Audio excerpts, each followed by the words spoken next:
Hello student, welcome back to my channel chemistry express. पिछले video में हम लोग क्लास 11 का some basic concept of chemistry का सम इंट्रोडक्टरी पार्ट और लॉ ऑफ केमिकल कॉम्बिनेशन पर डिस्कस किए थे। काफ़ी सारे व्यूज़ आए हैं, मैं उन सभी को थैंक्स कहना चाहूँगा और रिक्वेस्ट करूँगा कि इसी तरह से आप मेरे चैनल को लाइक और सब्सक्राइब करते रहें। ये हमें और भी अच्छा वीडियो आपके लिए लाने के लिए मोटिवेट करता है। आज हम लोग next topic atomic mass unit और मोल कॉन्सेप्ट पर डिस्कस करेंगे, लेकिन इससे पहले फटाफट हम लोग दो न्यूमेरिकल सॉल्व करते हैं लॉ ऑफ केमिकल कॉम्बिनेशन पर, ताकि हम लोग का दावा जो है पक्का हो जाए। तो फर्स्ट क्वेश्चन हम लोग करते हैं। जैसा कि क्वेश्चन है, copper oxide was prepared by two different methods in one was 1.75 gram of the metal gave 2.19 gram of oxide. In the second case, 1.14 gram of the metal gave 1.43 gram of oxide, so that the given data illustrate the law of constant proportion. तो हम लोग जैसा कि law of constant proportion में पढ़े थे कि कोई भी कंपाउंड चाहे किसी भी मेथड से बनाया जाए, उसमें एलिमेंट जो है सिंपल होल नंबर रेशियो में कंबाइंड रहते हैं, यानी कि उसका कंपोजिशन सेम है। तो चलिए हम लोग देखते हैं। सॉरी, इस फर्स्ट केस में क्या हो रहा है, 1.75 ग्राम मेटल जो है इतना ऑक्साइड दे रहा है। तो हम लोग लिखे क्या है, फर्स्ट केस में mass of copper 1.75 gram, mass of oxygen mass of copper oxide 2.19 gram, then percentage composition of copper, mass of copper by mass of copper oxide into 100. Cancel, it will come out to be 79.9% approximate. Then percentage composition of oxygen 100 minus 79.9, that is 20.1%. Now in second case, mass of copper is 1.14 gram and mass of copper oxide is 1.43 gram. Then percentage composition of Cu 1.14 by 1.143 into 100. It will come out to 79.7%. Therefore, percentage composition of oxygen 100 minus 79.7, that is 20.3%. हम लोग देख रहे हैं, अगर इसको अप्रोक्सीमाइज करें हम लोग तो ये 80% and that is 20%. Here it is also 80%, 20%. Then copper और ऑक्सीजन का फर्स्ट केस में कंपोजिशन सेम है और सेकंड केस में भी सेम है। ये लॉ ऑफ कांस्टेंट प्रोपोर्शन को बता रहा है। नेक्स्ट क्वेश्चन है, hydrogen and oxygen are known to form two compound.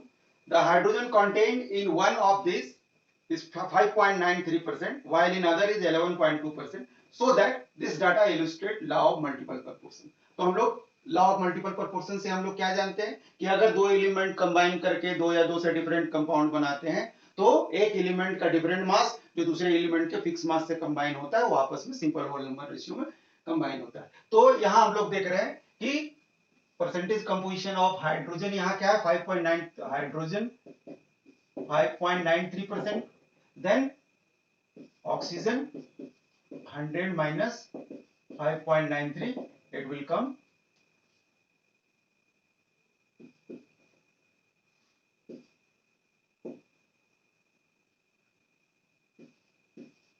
94.07%. And second,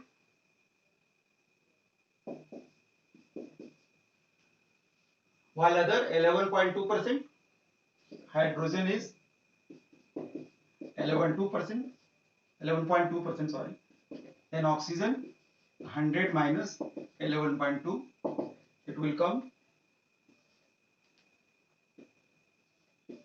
88.8%. Now अब हम लोग क्या करते हैं कि हाइड्रोजन के मास को फिक्स करेंगे कि हाइड्रोजन जो है 5.93 part of hydrogen combined with 94.07 part of oxygen. Then one part of hydrogen will combine 94.07 by 5.93. It will come 15.86 part. In second case, 11.2 part by mass of hydrogen combined with 88.8 part by mass of oxygen. Then one part 88.8 by 11.2 comes 7.9. यहां हमने क्या किया है, hydrogen के mass को fix किया है ताकि हम ऑक्सीजन के डिफरेंट मास को कंपेयर कर सके। तो जो ऑक्सीजन का डिफरेंट मास है that is 15.86 part and 7.9 part, जो कि हाइड्रोजन के फिक्स मास 1 पार्ट यहां पर हमने फिक्स किया है से कंबाइन कर रहा है, उसका रेशियो 15.86 इज टू 7.9, इसको अप्रोक्सीमाइज करेंगे हम लोग तो 2:1 हो जाएगा। सिंपल हो जाएगा। अब हम लोग आज का टॉपिक स्टार्ट करने जा रहे हैं that is atomic mass unit. Atomic mass unit, इससे पहले जो हम लोग पढ़े, हम लोग पिछले क्लास 9-10 में पढ़ के आए हैं। अब जो टॉपिक स्टार्ट होने जा रहा है इससे आपको एग्जाम में क्वेश्चन पूछे जाएंगे। एटॉमिक मास यूनिट शॉर्ट में हम लोग AMU कहते हैं। तो सबसे पहले हम लोग समझेंगे कि यूनिट का जरूरत क्यों पड़ा एटॉमिक मास का, है ना। तो हम लोग जानते हैं एटम इतना टीनी पार्टिकल्स है, डाल्टन के अनुसार से भी हम लोग जानते हैं, और केवल इमेजिन कर सकते हो आप। अगर आप देखेंगे जो लाइट जो घरों में आती है बाहर से सन का लाइट, उसमें आप जो डस्ट पार्टिकल देखते हैं छोटा सा, उसमें about 10 to the power 22 atoms होते हैं। समझ सकते हैं कि एटम कितना छोटा है, और उसको रिप्रेजेंट करने के लिए कैसे यूनिट का जरूरत पड़ा, इसको हम लोग समझते हैं कि मान लिया जाए क्लास में बहुत सारे बच्चे हैं, उसको उसका हाइट हमको मेजर करना है, तो सिंपल है, स्केल से हम लोग मेजर कर लेंगे सबका जितना हाइट है। लेकिन अगर 1 मिनट के लिए मान लिया जाए कि हमारे पास स्केल नहीं है, तब क्या करेंगे हम लोग? तब हम लोग क्या कर सकते हैं कि जो क्लास में सबसे जिसका हाइट जो छोटा है उसको हम लोग रेफरेंस मान लें और उससे कंपेयर करके दूसरे स्टूडेंट का जो है हाइट निकाल सकते हैं। इसको और सिंपल वे में समझते हैं। अगर मान लिया जाए कोई 4 ऑब्जेक्ट है जिसका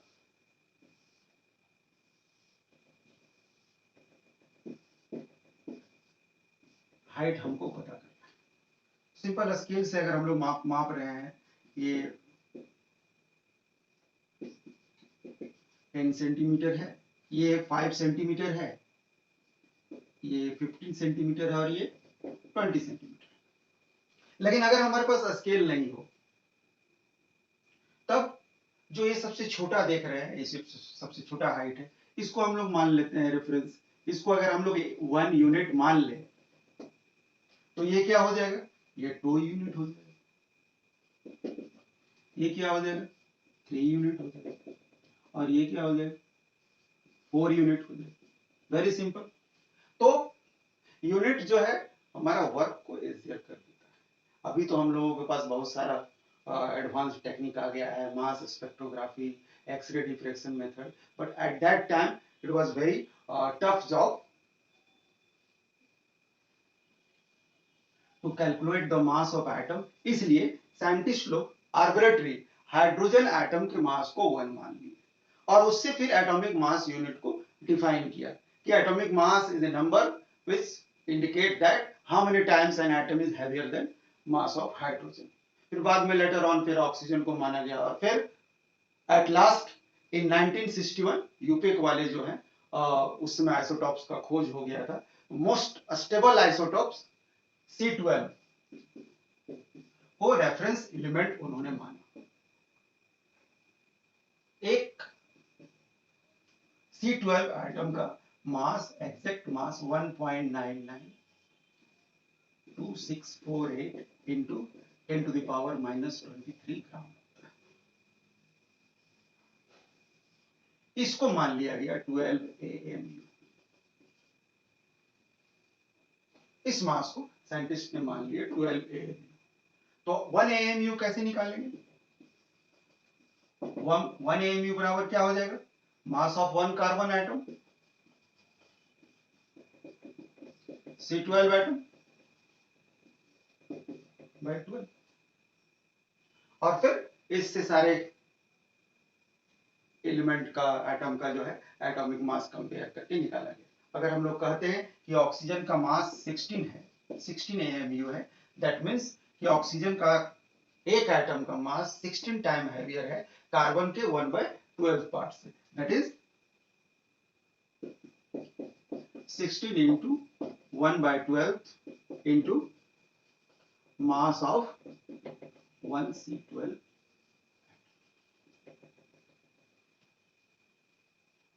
आजकल AMU को रिप्लेस करके उसको रिप्लेस करके U लगाया गया है। U यूज करते हैं उसके जगह पर, AMU के जगह पर। इसका मतलब होता है यूनिफाइड मास, क्योंकि यही यूनिट हम लोग मॉलिक्यूलर मास के लिए भी यूज किया जाता है।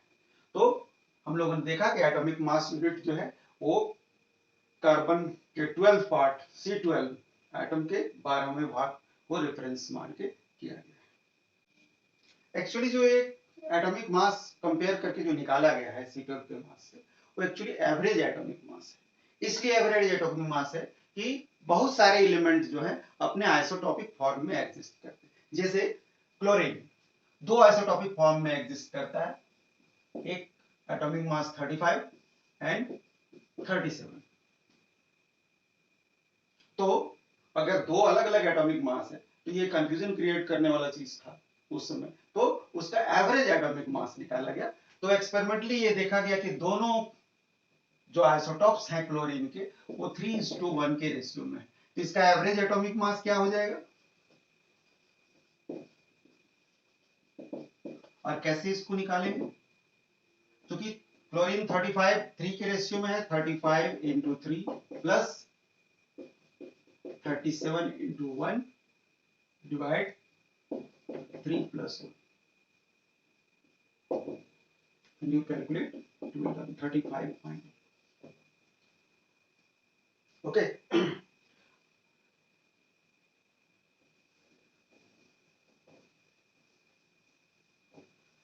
अब हम लोग देखेंगे मोल कॉन्सेप्ट।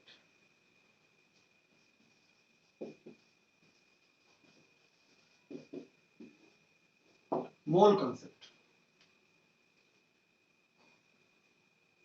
अच्छा, अगर हम लोग समझते हैं इसको कि मान लीजिए कोई आपको एक बॉक्स, बिस्किट का बड़ा बॉक्स जो है गिफ्ट किया, उसका वेट मान लिया जाए 1 kg है, और उसमें जो बिस्किट के पैकेट्स हैं, छोटा पैकेट जो बिस्किट का है, अगर एक बिस्किट का हम लोग मान लें कि उसका वेट 50 ग्राम है, तो अगर आपसे पूछा जाए कि कितने बिस्किट के पैकेट होंगे इसमें छोटा, सिंपल है, we can calculate 1 kg is equal to 1000 gram divided by 50, it will come 20 packets है उसके अंदर। सेम वे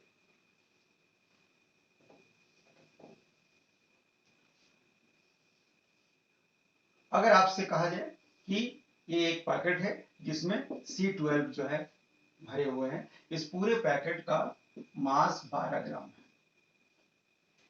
अब अगर एक C12 एटम का मास कितना था, हम लोग बताए 1.992। अब अगर हमको निकालना हो इसमें कि कितना कार्बन एटम है, तो क्या करेंगे, सेम वे टोटल मास से 1 कार्बन एटम के मास को हम लोग डिवाइड कर देते हैं। जो आप इसको कैलकुलेट करेंगे ये नंबर आएगा 6.022 into 10⁻23।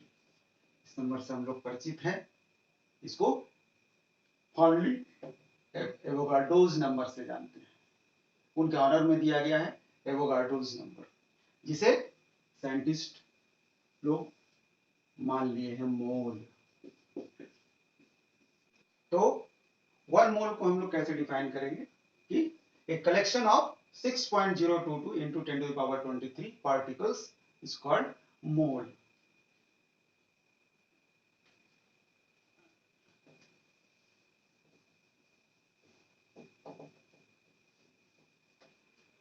Six point zero two two into 10⁻23 बहुत बड़ा नंबर है।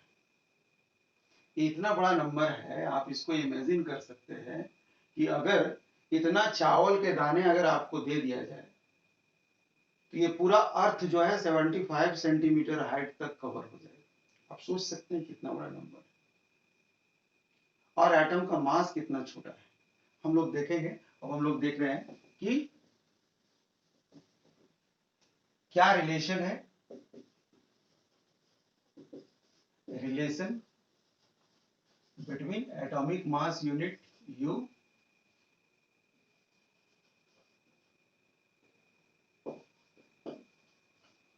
mass of the atoms or molecules in gram and mole। तो हम लोग देखें कि कोई भी, जैसे कार्बन एटम को हम लोग, एक कार्बन एटम C12 का एटॉमिक मास यूनिट में कितना मास है, 12 U पर एटम। और अगर हम लोग इसको ग्राम में रिप्रेजेंट करेंगे तो क्या होगा, ये 12 gram per mole. This is the difference. अब यहां देखिए कि न्यूमेरिकल वैल्यू इससे सिर्फ यूनिट चेंज हुआ है, तो ऐसा डिफाइन किया गया है मोल को कि चीजें आसानी से आप उसको सेलेक्ट कर सकते हैं कि न्यूमेरिकल वैल्यू सेम है, सिर्फ डिफरेंस कहां हो रहा है, यूनिट में। अगर एक कार्बन एटम की बात करेंगे 12 U पर एटम, अगर हम लोग उसको ग्राम में हम लोग रिप्रेजेंट करते हैं देन पर मोल। द सेम वे अगर हम लोग हाइड्रोजन एटम को देखें, 1 hydrogen atom atomic mass unit 1 U पर एटम, और 1 हाइड्रोजन एटम को अगर हम लोग ग्राम में देखें देन 1 ग्राम पर मोल। अब हम लोग कुछ क्वेश्चन इस पर मोल पर कैलकुलेट करते हैं। क्वेश्चन है, calculate the number of atoms in 800 U of helium, 6400 U of oxygen and 46,000 U of sodium. तो हम लोग देख रहे हैं जब एटॉमिक मास यूनिट की बात करते हैं तो पर एटम की बात करेंगे। तो हीलियम का एटॉमिक मास कितना है, 4 U पर एटम, और हमें निकालना कितना है, 800 U। Simply number of helium atom 800 U divided by 4 U per atom. It will cancel, simple, 200 atom.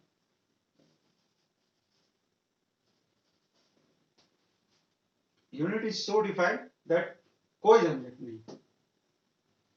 Same way 6400 U of oxygen, atomic mass unit में ऑक्सीजन का वेट कितना है, 16 U per atom. Then number of oxygen atom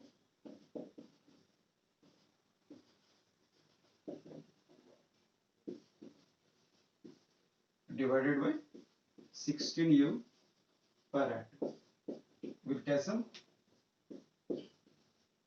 400 atom. Sorry. And this one 46,000 U of sodium. Atomic mass of sodium is 23 U per atom. Then number of sodium atom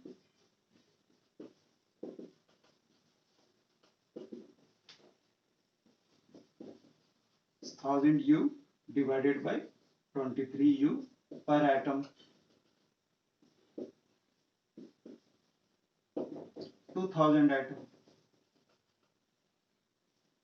That's all. Next question है, calculate the number of atoms in 1600 gram of oxygen atom, 2.3 kg of sodium atom, 32 kg of sulfur. तो जब ग्राम की बात कर रहे हैं तो हम किसकी बात करेंगे? मोल की बात करेंगे, है ना?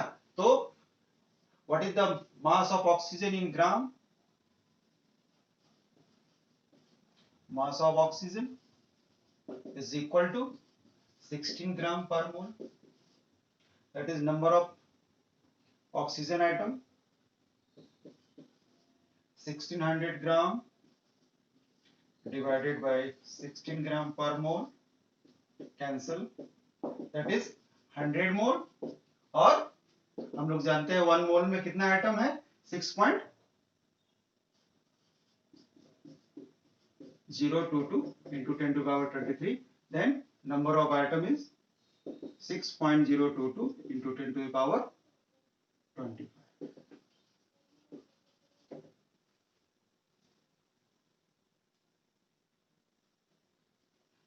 Second, 2.3 kg of sodium. We have to convert it. इसको हम लोग को बदलना पड़ेगा ग्राम में. 2.3 kg is equal to 2.3 into 10 to the power 3 gram. अब हम लोग क्या जान रहे हैं? एक सोडियम एटम का ग्राम, एक सोडियम का मास इन ग्राम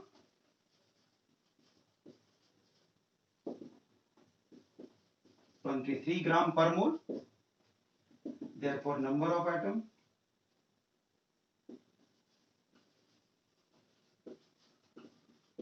of sodium 2.3 10 to the power 3 by 23 square 6.022 10 to the power 23. It will come 10 to the power 25.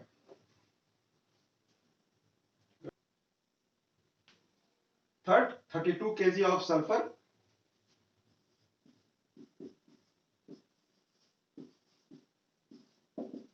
फिर हमें इसको कन्वर्ट करना होगा ग्राम में. 32 kg sulphur is equal to 32 into 10 to power 3 gram. अब सल्फर का मास इन ग्राम, mass of sulphur 32 gram per mole. Number of sulfur atoms, this 32 into 10 to the power 3 by 32 gram.